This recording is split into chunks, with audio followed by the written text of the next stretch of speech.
We must ensure that our knowledge, our decision-making, and our expertise in our organization are decentralized to people that are very close to the ground that can make things happen. At Lenovo, we've actually foregone this idea of a corporate headquarters, and we've invested significantly in building decision-making in global hubs of excellence all over the world. Our management's close to our customers, so they really understand the nuances on the ground, close to customers, to be able to understand their pain points and their problems. The management team that we've assembled in Lenovo is literally a virtual United Nations with 7 different nationalities and an infinite array of perspectives, and the debates we have at our leadership table are truly unique. To do this, I think we all have to harvest best practices from around the world and promoting them to the entire organization. Not an easy thing to do. Think of your own organizations for just a moment. Not invented here creeps in very easily into global organizations. So what have we done? We reward innovation and new ideas for sure, but we often offer greater rewards and recognition for those leaders who can take somebody else's great idea and best practice and get it implemented in their function or their geography. And I think this helps us apply this great idea worldwide to be able to get everybody's lifted, essentially lift all the boats so that the tide lifts all boats in the water. I think in an era where the balance of power is greatly shifting and changing regularly, it's clear to me that multinational companies' long-term success depends on adoption and adaptation of best practices across the world.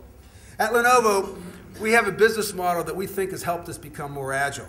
It's helped us adapt quickly and globally and efficiently. It required us to have a new kind of global strategic thinking, one that we're learning each and every day. We have a different approach to how we attack management, how we have our organizational structures in place, how we do hiring, how we do procurement, and how we do sales and marketing. We've adopted a strategy that allows us to address this global economy. We source materials, innovation, talent, logistics, infrastructure, and production wherever it's best available in the world. We sell in every profitable market that exists in the world. And we harness the power of a decentralized workforce that taps into our customers' knowledge base so that we can be quick on our feet. We call this strategy Worldsourcing. Worldsourcing defies traditional borders, boundaries, and structures. It creates a decentralized business model that distributes management operations, processes, and production into global hubs of excellence around the world. We've abandoned the notion of centralizing and having a command control of every element of our business. Instead, we allow ideas to come from anywhere and everywhere in the world as pools of talent literally emerge in the various markets to help us execute our mission. This is a sharp contrast to this concept of trying to control everything from the center. Worldsourcing distributes decision-making so that we can operate 24/7 into a time zone that we refer to as just now. The most important concept at our company is that we don't have any borders. Our structure, our resources, our ideas are flat, dispersed, and they're mobile. And here's how we do it. We place these hubs of excellence where they create the most value for our customers. We want to stay as close as possible to the key markets for 3 reasons. First and foremost, so we can listen at close range to exactly what's happening in those markets. Secondly, we want to be the fastest to turn the market needs into real solutions from a product and service point of view. And third, we want to deliver our products and services with the speediest, most efficient supply and logistics operation that is happening right on the ground. Our research and development organization is a perfect example. We have research and development hubs in China, Japan, and the United States. The combination of these 3 teams gives us literally a world-class research and development organization that has come out with some really blockbuster products. We affectionately call this the innovation triangle. Our manufacturing and fulfillment hubs are in China, India, Mexico, Europe, and the United States. We have a marketing hub, the first ever, in India, in Bangalore. This has enabled us to effectively create and execute global marketing campaigns. It ensures that we stay on message and we have a consistent message around the world that we beam out to every spot in the world and allow for some local adaptation. We've consolidated agency resources and technical skills in Bangalore that enables us to have smart, effective global marketing. This is a great example of how Worldsourcing encourages flexibility and agile thinking and allows us to reach a global audience. We're facing, as many of you know, massive changes today and massive challenges. Our Worldsourcing network and approach is critical and a source of strength for our company. But Worldsourcing won't work, and in fact, almost nothing will work if we don't pay close attention to the one thing that matters most, especially in difficult times, especially in challenging and unpredictable times. And that one thing is trust.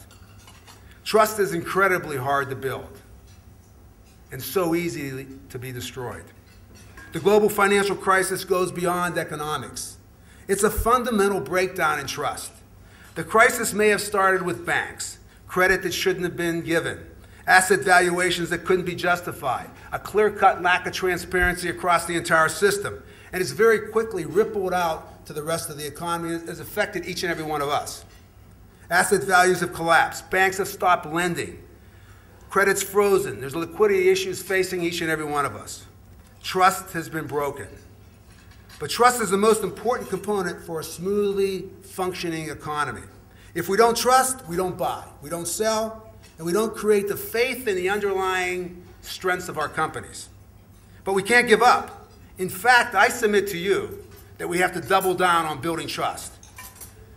At Lenovo, we've faced this challenge because we have a unique culture that forced us to start working hard on the fundamentals of building trust and building an organization that works well together and sees the value in the diversity that we have as a global team. We have taken this task of developing our culture and building on a solid foundation of trust very seriously. Our global leadership team has made a commitment to work together and figure out how we can better trust each other on a real level, on a real relationship level. By respecting our differences, by listening to learn, as opposed to reloading. You know the idea of reloading? When you're listening, but you're really not listening. All you're waiting for is the person to stop talking because you're reloading so you can have your next argument with them. That's not listening to learn. And sharing and adopting other best practices. There's no better compliment to your colleague than to adopt their idea. What we've learned along the way is that we have to build a high-trust organization, one that we can help us through the good times and deal with the downturns and difficult times with grace, with a vision, and with efficiency. We believe the keys to driving this success include the following. First and foremost, to drive a culture that's innovative and creative, that allows mistakes to be tolerated and encouraged as literally a new way of learning, and has people talking straight and confronting reality, where transparency is a practice value, and where there's a high degree of accountability up and down the organization. Building trust at all levels has been a great passion for me and our leadership team. It has permeated throughout in our entire organization. And never before has that investment been more important than over the past few weeks when we've done our restructuring. We had managers from one culture handing out tough news to employees of another. We had impacts that crossed time zones, functions, and geographies. We had questions about compensation, about benefits, and regulations in literally dozens of countries. So far, this tough task has been handled with a deep sense of compassion and care, and it's been executed effectively. Because underlying all the efforts that we've done with our communication, we've built this on a foundation of trust and confidence. Finally, I think we must maintain a morale of the team that's going to be continuing on the journey with Lenovo. It starts with ensuring that we do treat the employees that are leaving with the utmost dignity, respect, and compassion. But we also have to look ahead and look ahead quickly to make sure our best people are with us. We have to focus on building morale, but without creating a false sense of hope. We have to create real optimism in what we do, and we have to ensure that everybody understands the real underlying issues and the strategy to go forward. And we must ensure that we focus as never before on our customers, because when they're ready to buy, we have to be ready to sell.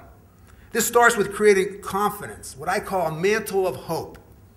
We have to ensure that our people know that we're not just cutting, but we're actually investing. We're still investing in emerging markets, in transformational ideas, in new business models, in innovative products that will give us a first mover advantage and a sustainable competitive advantage in the long run. Because I believe when the time comes, the winds, in fact, will shift.